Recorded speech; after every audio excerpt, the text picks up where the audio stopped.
नमस्कार, मैं अनुज कुमार। पुरानी पेंशन बहाली पर वित्त मंत्री का बड़ा ऐलान। 6 करोड़ से अधिक कर्मचारियों को मिलेगा लाभ। लेकिन बात करेंगे इसमें 18 महीने डीए एरियर को लेकर। दोनों मुद्दे बड़े अहम और स्पेशल होने वाले हैं। आज की जो चर्चा वाला विषय होगा, सबसे बड़ी बात होगी पुरानी पेंशन बहाली के लिए जो विशेषकर मुद्दे या विशेषकर धरना प्रदर्शन किए गए हैं देश के अंदर, उन सभी टॉपिक को लेकर एक स्पेशल चर्चा करने वाले हैं। दोनों के दोनों किस्से ऐसे होने वाले हैं जो कहीं ना कहीं आपको लाभ प्रदान करने वाले होंगे। साथियों, अगर आप चैनल पे पहली बार आए हैं तो चैनल को लाइक एंड सब्सक्राइब जरूर करें, क्योंकि सब्सक्राइब का कोई पैसा नहीं लगता, तो आप चैनल सब्सक्राइब कर सकते हैं। अगर आपको कंटेंट अच्छा लगे तो आप चैनल को सब्सक्राइब करें और साथ ही साथ शेयर जरूर करना वीडियो को। केंद्र सरकार ने कर्मचारियों को दीर्घकालीन मांग पर ध्यान देते हुए 1 जनवरी 2004 के बाद भर्ती हुए कर्मचारियों के लिए पुरानी पेंशन योजना की बहाली को दिशा में एक महत्वपूर्ण कदम उठाया है। इस प्रक्रिया में नई पेंशन योजना मतलब कि नेशनल पेंशन सिस्टम की कमियों को दूर करने के लिए एक विशेष समिति का गठन किया गया, जिसकी अध्यक्षता टीवी सोमनाथन ने की। तो चलिए जानते हैं कि वित्त मंत्री ने पुरानी पेंशन योजना बहाली पर क्या नया अपडेट दिया, उसको विस्तार से जानने का प्रयास करते हैं। चर्चा करते हैं पुरानी पेंशन योजना के लिए गठित की गई कमेटी के बारे में। वर्ष 2023 में और डेट थी 23 मार्च को इस कमेटी का मुख्य उद्देश्य नेशनल पेंशन सिस्टम में सुधार करना था और पुरानी पेंशन योजना की संभावनाओं का आकलन करना है। कर्मचारी संगठनों के दबाव के बाद इस कमेटी ने 1 वर्ष से अधिक का समय लिया और बाद में अपनी रिपोर्ट पेश की। कमेटी की रिपोर्ट और प्रस्ताव पुरानी पेंशन बहाली पर वित्त मंत्री का बड़ा ऐलान। वित्त मंत्रालय के अनुसार कमेटी ने कर्मचारियों को उसके अंतिम बेसिक वेतन का 50% पेंशन के रूप में देने का सुझाव दिया। अब इसमें संभावना जताई गई कि 50% पेंशन तो कर्मचारी को मिलेगी, लेकिन वो मिलेगी किन शर्तों के साथ। कर्मचारियों की प्रतिक्रिया क्या रही, आपको बता दें कि अखिल भारतीय रक्षा कर्मचारी महासंघ सहित कई संगठनों ने नेशनल पेंशन सिस्टम में किसी भी संशोधन को खारिज कर दिया। उन्होंने कहा कि उन्हें केवल पुरानी पेंशन योजना ही चाहिए। यह संगठन नेशनल पेंशन सिस्टम को समाप्त करने और सीसीएस पेंशन नियम 1972 के तहत पेंशन बहाली की मांग करता रहा है देश के अंदर। पुरानी पेंशन योजना की बैठक का बहिष्कार। वित्त मंत्रालय द्वारा नॉर्थ ब्लॉक में आयोजित पुरानी पेंशन योजना पर चर्चाएं के लिए एक आयोजित बैठक की गई। बैठक का अखिल भारतीय रक्षा कर्मचारी महासंघ ने बहिष्कार किया। संगठन के प्रतिनिधियों ने स्पष्ट किया कि उनकी एकमात्र मांग गारंटीकृत पुरानी पेंशन योजना की बहाली रही है और वे नई पेंशन योजना मतलब कि नेशनल पेंशन सिस्टम में किसी भी सुधार को स्वीकार नहीं करेंगे। यह बैठक ऐसे समय में हुई जब केंद्र और राज्य सरकार के लगभग 6 करोड़ से अधिक कर्मचारियों ने नेशनल पेंशन सिस्टम को समाप्त करने और पुरानी पेंशन योजना को पुनः लागू करने की मांग की। पुरानी पेंशन योजना की बहाली दिशा में यह प्रगति कर्मचारियों के लिए एक बड़ी खुशखबरी है और इससे उनके भविष्य की वित्तीय सुरक्षा को मजबूती मिल सकती है। कमेटी की रिपोर्ट और सरकार की आगामी नीतियों कर्मचारियों के लिए निर्णय साबित होने वाली है। उसके बाद वक्त आता है 2024 का, जिसमें हम कर्मचारियों को ये बताने का प्रयास किया गया कि अब जो पेंशन सिस्टम में सुधार किया गया है वो कर्मचारियों को राहत भरी खबर देगा। यानी कि अब आगाज होता है यूपीएस सिस्टम का। यूनिफाइड पेंशन सिस्टम एक ऐसा सिस्टम लाया गया देश के अंदर जिससे कि कर्मचारी वर्गों ने जब ये लागू हुआ तभी से इसका बहिष्कार करना शुरू कर दिया। आखिर ऐसी कमियां क्या थी उसके अंदर? कुछ कमियां मैंने लगातार बताने का प्रयास किया है। उसमें सबसे बड़ी कमी है कि आपका जो पेंशन पाने का जो सिस्टम है, सिस्टमेटिक तरीका मान सकते हैं, वो सरकार का कहीं ना कहीं सरासर गलत है।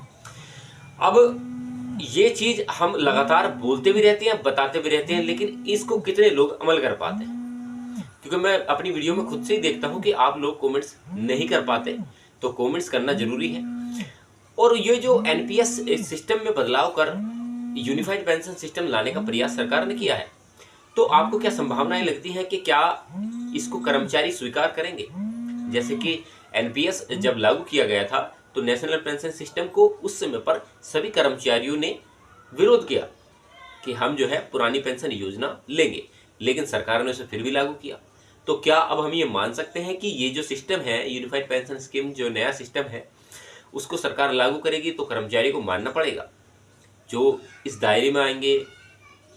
अब सरकार ने इस पर काफ़ी शर्तें भी रखी हैं, जैसे कि आपको कोई नया पेंशन सिस्टम में ट्रांसफ़र करवाना है तो आपको जो अगर रिटायरमेंट की बात करते हैं, रिटायरमेंट जो व्यक्ति हो चुके हैं तो उन्हें अपना पैसा जो ब्याज सहित वापस करना होगा, तब जाकर आप इसका फ़ायदा ले सकते हैं। सेम किस तरह पुरानी पेंशन योजना के साथ भी सरकार ने यही किया। जब आपने बात की कि हमें पुरानी पेंशन योजना के तहत रखिए, क्योंकि हमारी डेट ऑफ ज्वाइनिंग इस तारीख से लेकर इस तारीख तक है, तो सरकार ने आपके सामने शर्तें ऐसी रख दी कि आप जानबूझकर भी चाहकर भी पुरानी पेंशन योजना के लिए अप्लाई नहीं कर सकते। क्योंकि अगर आपने मान लीजिए आपको रिटायरमेंट का जो पैसा मिला है तो उसे ब्याज सहित अब आप वापस कहाँ से करेंगे? जो पैसा आपको मिला तो आप उसे ही वापस नहीं कर पाएंगे, तो ब्याज की तो बहुत दूर की बात है। तो कुछ ऐसी शर्तें घुमाने का प्रयास किया जाता है कि सरकार के द्वारा भी, ताकि कर्मचारी वर्ग को हम कह भी दें कि हम पुरानी पेंशन योजना आपको देंगे, पैसा आप देंगे नहीं वापस तो हम आपको योजना नहीं देंगे, दोनों चीज़ों से बच के। तो ये जो सेंस ऑफ माइंड है वो पता नहीं किस दिशा में चल रहा है कि कर्मचारियों को कहीं ना कहीं घुमाने का और इस तरीके से रखने का प्रयास किया जाता है कि अब ये हमसे कोई डिमांड भी ना करे।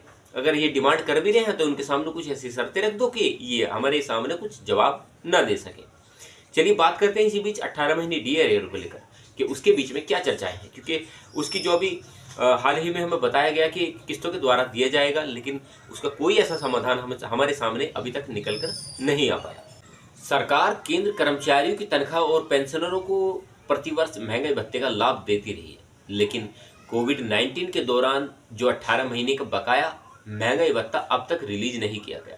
लेकिन खबरों के अनुसार मान सकते हैं कि जल्द ही 18 महीने में रुकी हुई जो आपकी तीनों किस्तें हैं वो जल्द ही आपको मिलने वाली है। प्रधानमंत्री नरेंद्र मोदी के तीसरे कार्यकाल से शुरू होने के पश्चात केंद्र कर्मचारियों ने नेशनल काउंसिलिंग से 14 मांगे की, जिसमें से 18 माह के रुके हुए महंगाई भत्ते का भी जिक्र किया गया। केंद्र कर्मचारी सरकार से 18 माह की मांग भत्ते पर लगातार रोक टोक करते रहे, जिसका केंद्र कर्मचारियों और पेंशन भोगियों को सरकार के फैसले का बेसब्री से इंतजार रहा है, जिसके तहत उन्होंने 18 महीने से रुके हुए महंगाई भत्ते का लाभ प्राप्त होगा।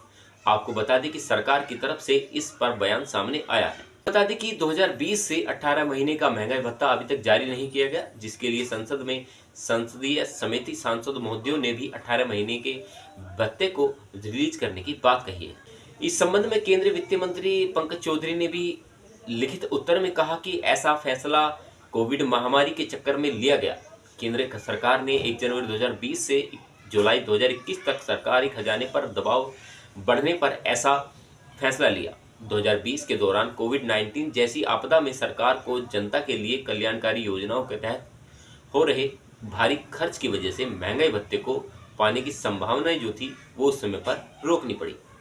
विशेषज्ञों के अनुसार डीए और डीआर के 50% होने के बाद डीए और डीआर स्वतः आपके बेसिक सैलरी में जोड़ा गया, जिसकी वजह से केंद्र कर्मचारी और पेंशन भोगियों की सैलरी में पेंशन बढ़ जाएगी। लेकिन नियमों के अनुसार महंगाई भत्ता अगर 50% हुआ है तो ऐसे में आपकी बेसिक सैलरी का भी बढ़ना आवश्यक है।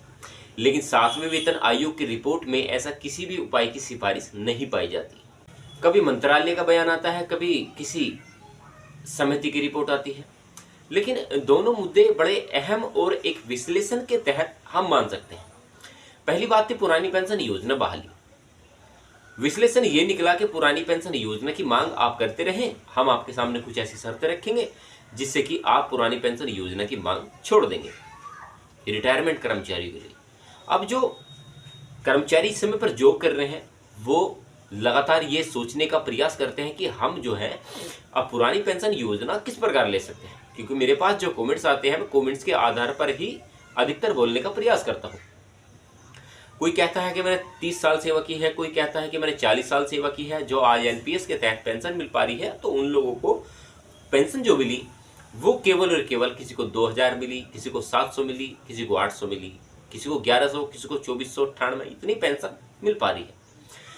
अब जो कर्मचारियों का थोड़ा बहुत सहारा है 18 महीने डीए, अगर वो ही सरकार उनको दे दे तो तब भी बड़ी राहत साबित होगी।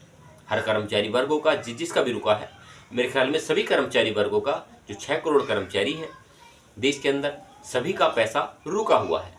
तो अगर सभी को सरकार किस्तों के आधार पर ही वो पैसा दे दे तो सरकार का बड़ा एहसान होगा कि अगर इन कर्मचारियों के लिए कुछ सोचने का विचार करें। साथियों, जितना हो सके इस वीडियो को शेयर करें और चैनल सब्सक्राइब का कोई पैसा नहीं लगता, आप चैनल सब्सक्राइब कर सकते हैं। नमस्कार, मिलते रहेंगे आपसे ऐसे ही नॉलेजेबल मुद्दों के साथ। बस आप अपना ख्याल रखें। जय हिंद, वंदे मातरम।